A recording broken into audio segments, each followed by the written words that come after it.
Many companies have stats, KPIs out the wazoo. I mean, if you can really focus on the KPIs that matter, you can really focus on doing the things that matter. In today's episode, we're going to talk about what are the best metrics for B2B companies to gauge sales success. You're going to love my guest. His name is Darrell Amy. He brings tons of wisdom, and he has a connection to West Palm Beach. Let's go dive into the episode.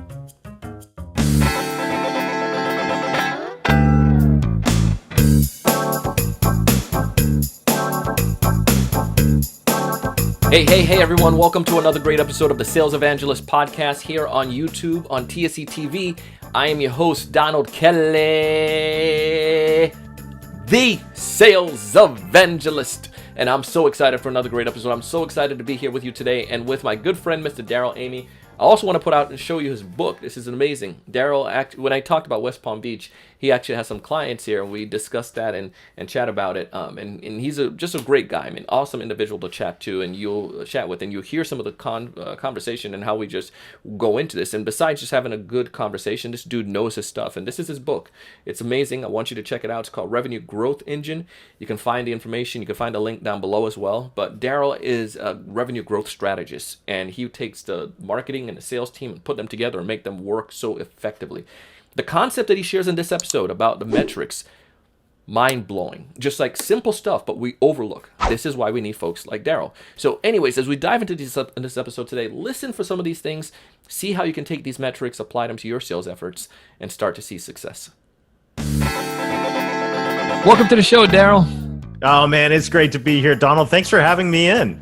Of course, man. Of course. We were first talking about Jeb Blunt. So Jeb was just on a podcast, and Jeb clearly, can you put up the book there? We've been bragging about the book, yes. the teaser.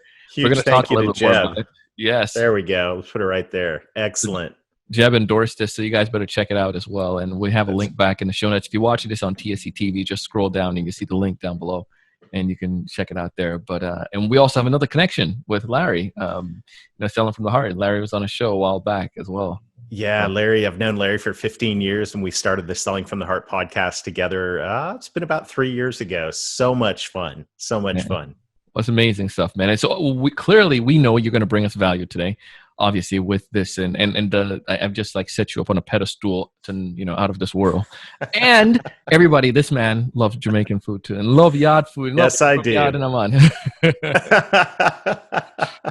So we're going to chat like a patois for the rest of the show, and I'm on. Yeah, there you go. I wish. I'm a Canadian kid, so but I'm telling you, it's been 30 years since I first had jerk chicken by the side of the road in Kingston, and I have never found anything like it since. So I'm on a quest, and you've told me next time I come to West Palm that you're going to hook me up. So I'm excited. Done. It is done. And for you, if you listen to this in Sweden or Beirut, wherever you are, next time you're in Florida, you let me know, and I'll take you some good Jamaican spots. We'll have a taste of Jamaica. There you go. Awesome. Very good. But I bragged about you a little bit in the teaser there, and I talked about the book. But why don't you tell us a little bit more about what you do, Darrell? Well, simply put, I help great companies grow revenue, and so we get very involved. I started my career in sales in 1993, was in the office technology world, hardcore on the street, selling, was a sales rep, sales manager, got involved in sales training. And it was during that time I launched a sales training company in 2004. My very first client said, "Hey, Darrell, all this stuff you taught our sales team is fantastic. But our website doesn't say anything about it. Do you build websites?" So being the first client, the answer was, right? Yes, sir. We build websites. I'd actually built one for a nonprofit and for my church, but that set me on a journey now. Over the last 17 years, I've been very involved in sales training. And so I've been able to train literally thousands of salespeople, develop sales training programs for global technology companies. And at the same time, I've been involved in this digital marketing journey. And so I've owned a marketing agency. We've served clients on 3 different continents, all the way from websites to search engines to social to inbound marketing, now account-based marketing. And so I've had this journey where I've had a foot in both the sales and the marketing world. And I've been right in the middle of all the tension back and forth between those two things. But most of all, through all of it, as I've worked with clients, I always ask the question anytime I have a meeting with a client, what challenges are you facing in your business right now? And what do you want to accomplish? What are your goals? And over again, whether it was a marketing client or a sales training client, or just any business person I might happen to be having lunch or dinner with, the topic of revenue came up over and over again. I just had this light bulb moment. I mean, at the end of the day, whether you're in sales, whether you're wearing a marketing hat, it really doesn't matter. We're all aiming towards the same thing, which is how do I grow more revenue? And it was out of that question that the revenue growth engine model and book was born. And so that's what I'm passionate about, Donald, is how do we put all this together in a model to grow revenue and grow it fast? I love this. And I think this is going to be great then for all of us. And you can, it's like when, we had that kinship there just for a second, talking about the island, talking about Jamaica and the experience of the food. You can understand the taste and I can understand the taste. And I think this is what makes you unique. You understand the sales side, you understand the marketing and how the burdens that we have as sales reps and as business owners, and then also as individual, just companies trying to generate revenue all around. So we're going to talk about today best practices, best metrics to help B2B companies gauge their success. What are some of those best practices? Maybe you can give me a few of them, and then what we'll do is time to break each of them down. Sounds fair? Well, yeah, absolutely. So I had this, there's a simple realization that'll, I think, be very practical, whether you own a company, run a sales team, or you run a territory. And the question, the realization came from just a simple question is, how do you drive revenue? And really, if you think of it, there's only two ways, boil it all down, and there are only two ways to grow revenue at its most simple level. And this is going to seem real simple, but when we look at what can happen, it's actually very profound. So how do you grow revenue? Number one, net new clients. We get new logos. We go out, we land new business. Number two, cross-sell. We sell more to our current clients. Now, here's what I found out. I found out as I've worked with companies of all different sizes all over the country, different sales teams, different industries. Typically, a company or a sales rep is really good at one or the other. They're either really good at net new or they're really good at cross-selling more to their current clients. They're going out and they're landing it, they're bringing in the new logos, or they're just really good at managing their client base and leveraging that to grow revenue inside their client base. So here's what I discovered. If you can drive reasonable growth in each one of those simultaneously, magical things happen. So I'll give you an example from West Palm Beach. I was working with a client in West Palm, which, by the way, if you have a company in West Palm Beach around February, it'd be a great time for us to do a revenue growth workshop. But that's coming from this Canadian kid that now lives in the South. But so I went in there and we're getting ready to kick off this revenue growth workshop. The sales VP is there, the owner's there, the marketing person's there, a couple other folks are there. And I said, what do you want to accomplish out of this? And they said, well, we need more net new business. And I said, fantastic. I said, what's your goal for net new business? And they said, well, we're shooting for 10% year-over-year growth in net new business. Great. Nice, conservative, a reasonable growth. And then I said, fantastic. Well, what did you do last year? Well, we did 9.8% growth in net new business. And that was my reaction. It's just like you. It was like, why am I here? I mean, the Cuban coffee is great. And, but this has been a lot of fun, but why am I here? Well, then we said, okay, well, let's talk about your cross-sell revenue. And I said, how are you doing? This particular company had launched a whole new initiative in the technology world. They had invested literally hundreds of thousands of dollars in personnel and partners and training. And I said, how's that going? And everyone leaned back in their chair and you see the eyes roll, right? Like, right. So here's what we and they had launched, this was something that they were wanting to cross-sell to their current client base, weren't doing a good job. So we pulled out the spreadsheet and we said, look, if you grow net new business by 10% a year, that's great. But if you can also grow revenue per client, your cross-sell metric, we'll talk about metrics in a second, by 10% a year, guess what happens? Any salesperson can do this on a spreadsheet. And when you see these two metrics I'm about to give you, you can do this on a spreadsheet.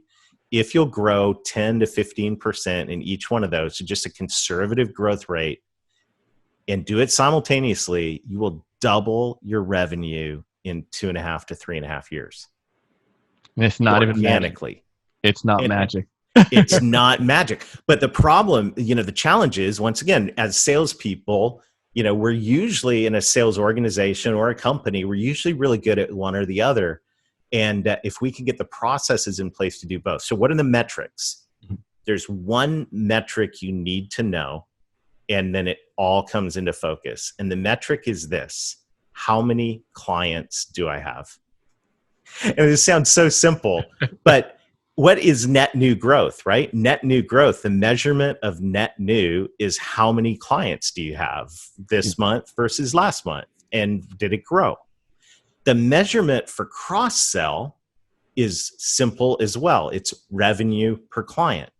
So if you know how many clients you have, you can figure out your revenue per client really easily. You just take the revenue number, divide it by client, the number of clients, and that's your revenue per client. Now, you can do this if you own a company.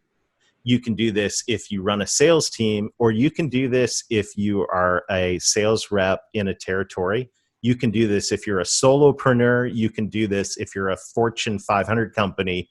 The two drivers of revenue are how many clients do we have and what's our revenue per client. And those are the things you want to track. See, at the end of the day, as salespeople, we always like to track the big number, right? What was our revenue? And this goes all the way from salesperson all the way up to CEO of a company. I want to know, what was my revenue? And granted, yes, we want to know revenue. It's the lifeblood of the company. But I think every salesperson and every CEO and every VP of sales should know, how many clients do we have and what's our revenue per client? Because those are the two metrics that show if you're healthy in net new and if you're healthy in cross-sell. And you get those two running at the same time, growing at modest growth, and the speed at which you can accelerate your revenue growth is astounding. I love the simplicity of this, because when somebody could take this and walk right away and go and start applying and start looking towards it. You understand these two gauges. We understand how to generate net new. We understand you need to prospect, you need to go for it. And we probably could pick up on that a little bit and tweak there. But I want to jump into cross-sell, because I feel many of the B2B sellers who are trying to do this stuff, they're probably not, they get hammered with net new. But with cross-selling, I think that's a low-hanging fruit there. But what's the process that I go about doing this? Is this something that I lead as an individual contributor, or is this, we need a team approach to be able to go towards this? And what is a good process? How do I start with the cross-selling? Well, I'm glad you used the P word. The P word is process. And my history, I came up through the technology world, and I got really, and I think we have some commonality. I got really interested in workflow and document management software back in the 90s. And so a lot of my sales training was teaching, we called it solution selling, teaching reps how to go in that case, map business processes, find problems, make a case for installing large software installations to improve that business process. And so here's what I noticed along that journey in my story is, if you take a business and you boil a business down to its two most basic levels, you have people and processes, right? I mean, every business is just a combination of people and processes. So go in your HR department and guess what they have? They got processes to onboard and to offboard. They've got processes for stuff in your billing department. Thank goodness they have billing processes. Thank goodness we have shipping and receiving processes. But if you go in most sales teams and you say the word process, it's like walking in. I just got back from vacation with my son. We went to the Wild West. We went to Wyoming, right? Oh, yeah. What part of Wyoming? There's tumbleweeds and eagles flying over. And you go in most sales departments, and that's kind of what you find. It's the Wild West, right? There's not a whole lot of process. Maybe there is a good prospecting process. Maybe they've implemented fanatical prospecting. They've got a system in place for that.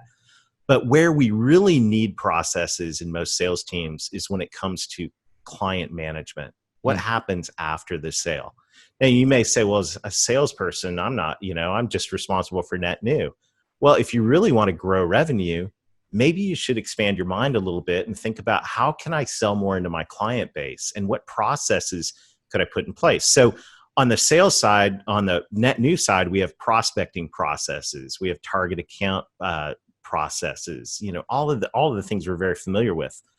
On the client side, one of the core processes that can be implemented, it's actually very simple, but it's extremely powerful, is a periodic business review process.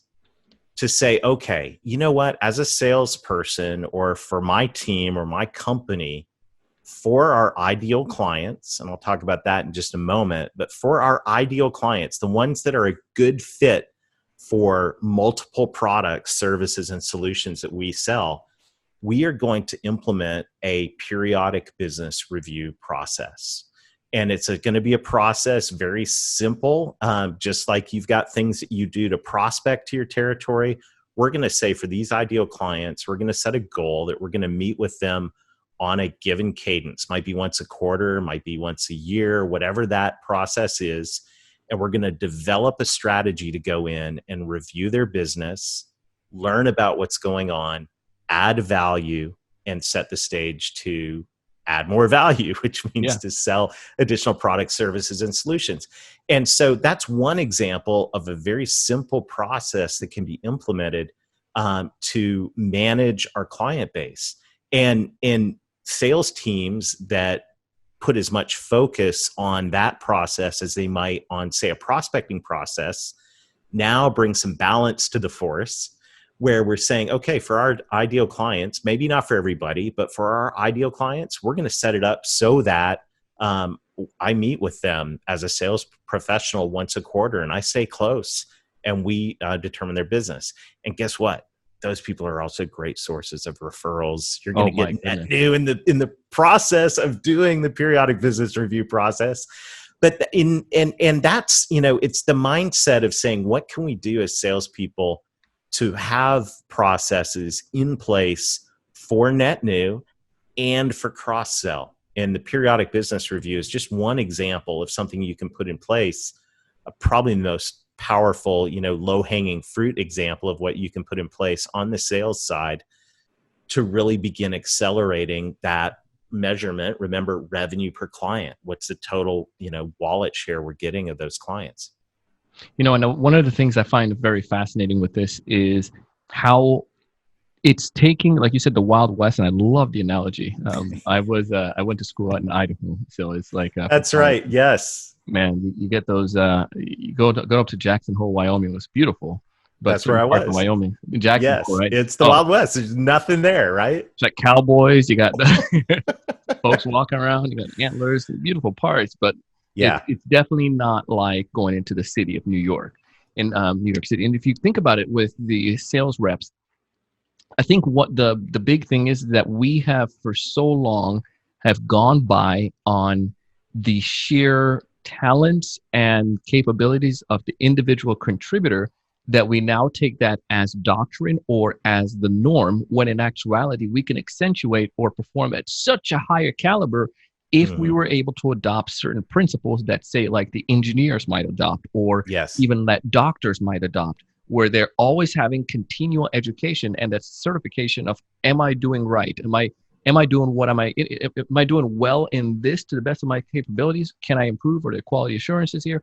as opposed to, I hit quota, so I'm good to go. No, there's so much more that we can do, and so much smarter that we can work. I personally believe, and I may be wrong on this, if I was to go back into college and to go back through a role, I would go back for an analyst position. I'd go through and look for stuff around being an analyst, because I go back to the idea of solution selling, and the concept may not have evolved, but if I can identify problems and know how to solve those problems internally and for my clients, I'm going to be more successful. And the sales rep that can be that focus on have that understanding is going to be able to have that mature conversation with the business owner and help them to recognize true problems that's going to convert into opportunities. And they're going to have those processes, so to speak, in place, because they have that analytical mindset I think there's fine too, but I think there's a lot that makes a fantastic seller. But I think there are a core basic, and one of them is just being more methodical rather than more shoot from the hip.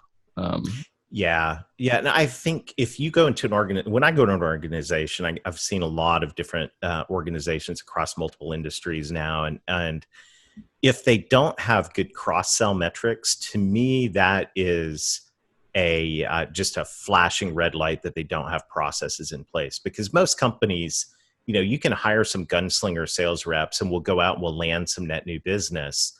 But when it comes to, it's like we land it, we're off to the next one. There's got to be some processes in place in order to effectively cross-sell.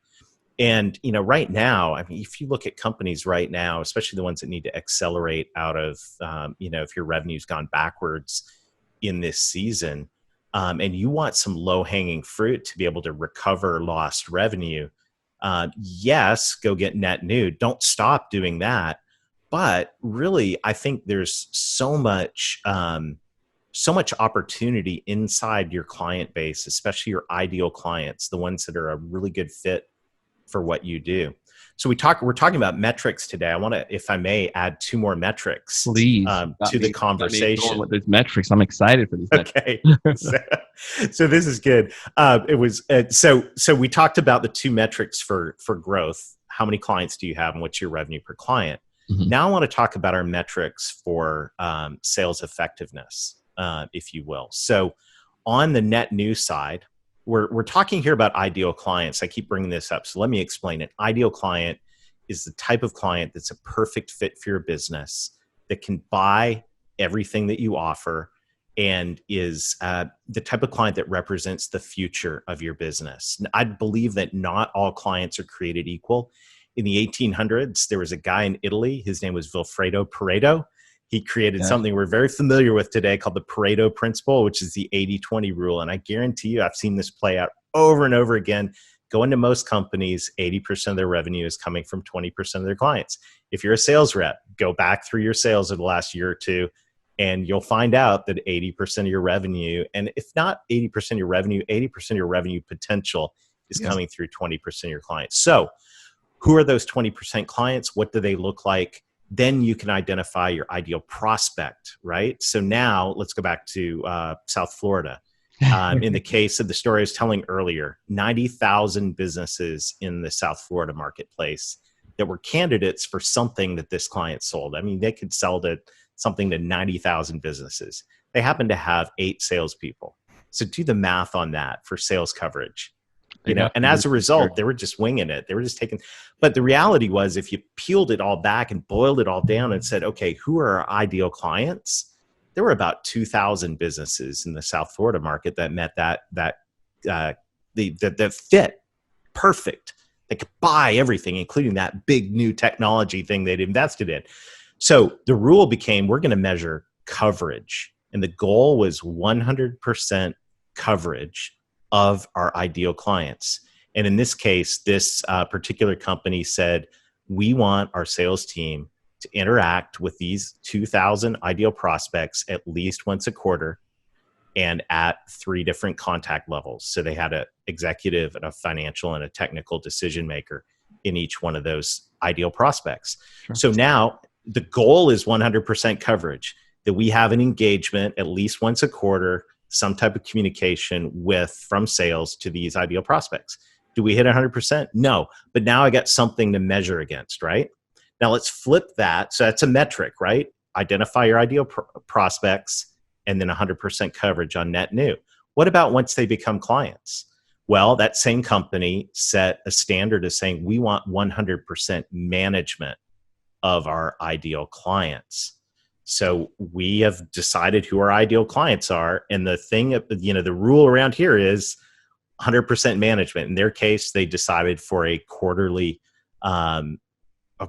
business review with those clients and a couple other things. But this was their measurement for their sales team, was to go in and say, okay, Donald, you managed 25 of our ideal clients. How are we doing on ideal coverage or 100% coverage of those clients?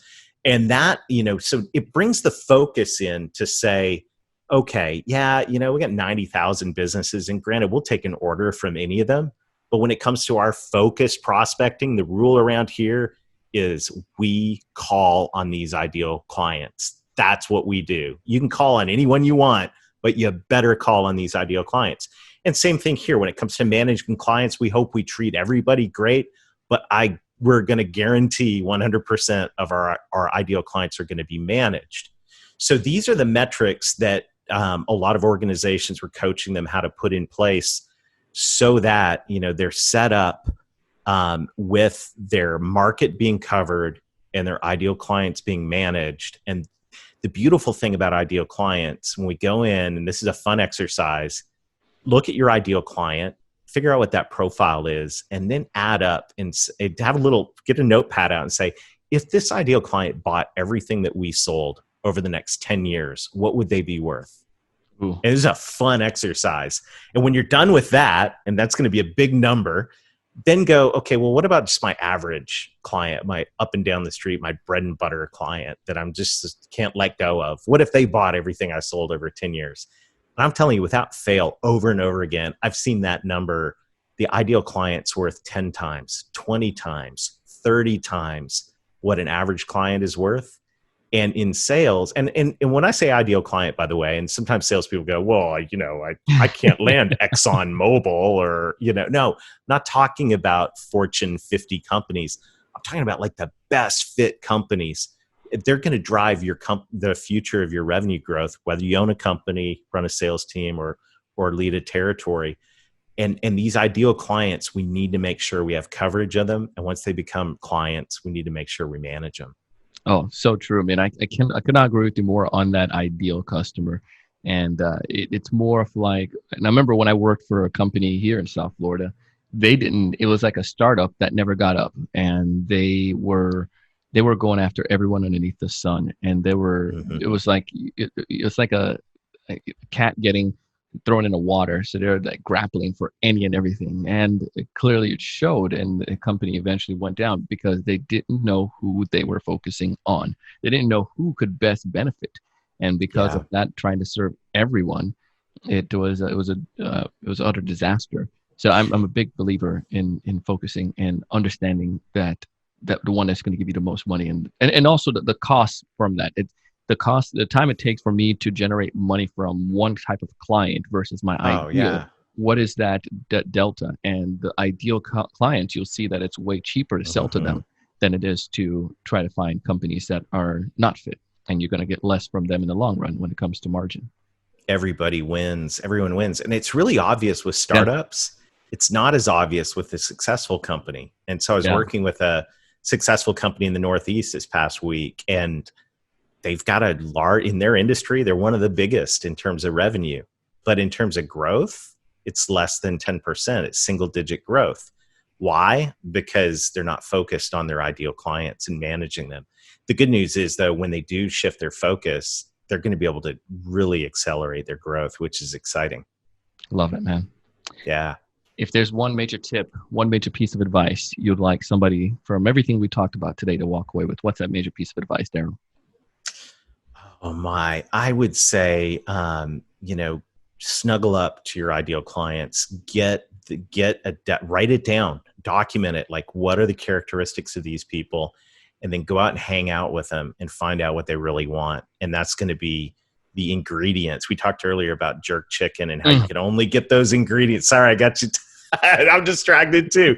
You can only get the ingredients are special, right? You get them on the island and it makes something amazing.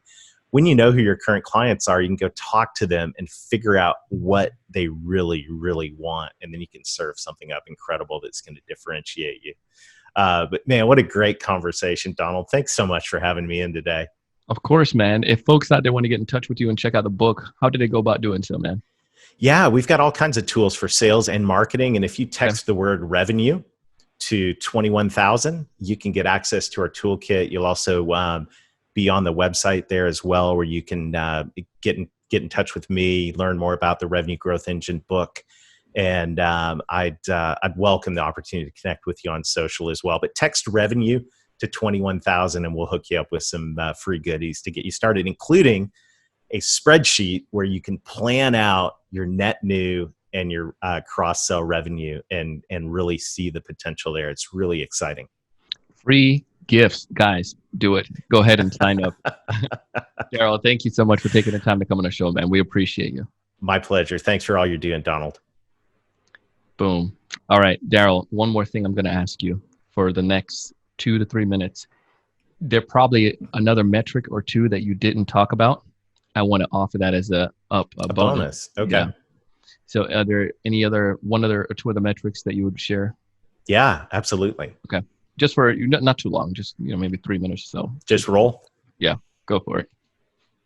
Well, on the show, we talked about some key metrics when it came to revenue growth, measuring the number of clients and your revenue per client shows your net new and your cross sell.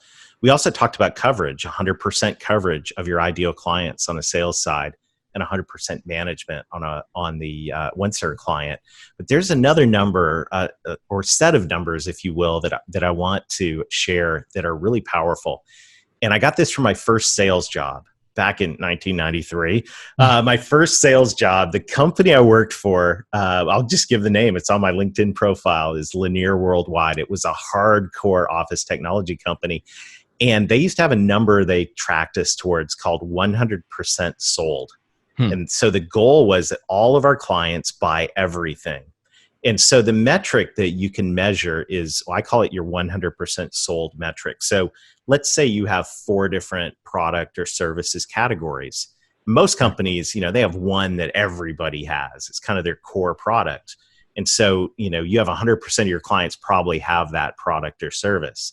Well, what about these additional ones? What percent of your clients have product or service number 2? What percent of your clients have product or service number 3? As a sales team and as a company, you should know that number. That number should be on the wall, right? 30% of our clients have product number 2, 10% have product number 3, and you track that. And by the way, if you lead a sales team, you bonus based on growth of those numbers, and you celebrate when those numbers grow. And you can do that on a client level as well. How close is that client to 100% sold? If you have 4 product categories and they have 2 of them, that client is 50% sold. So these are good metrics to just really gauge. So many times the sales rep, you go to a sales rep and you go, how are you doing with that client? Oh, I own that client. They're like, okay, great. Of the 4 product categories, how many do they have? 1. No, you don't own that client. You own 25% of that client. So let's go figure out how we can own that client. You can't say you own a client until you're selling them everything that you can sell. 100%. 100%. 100%. 100% sold.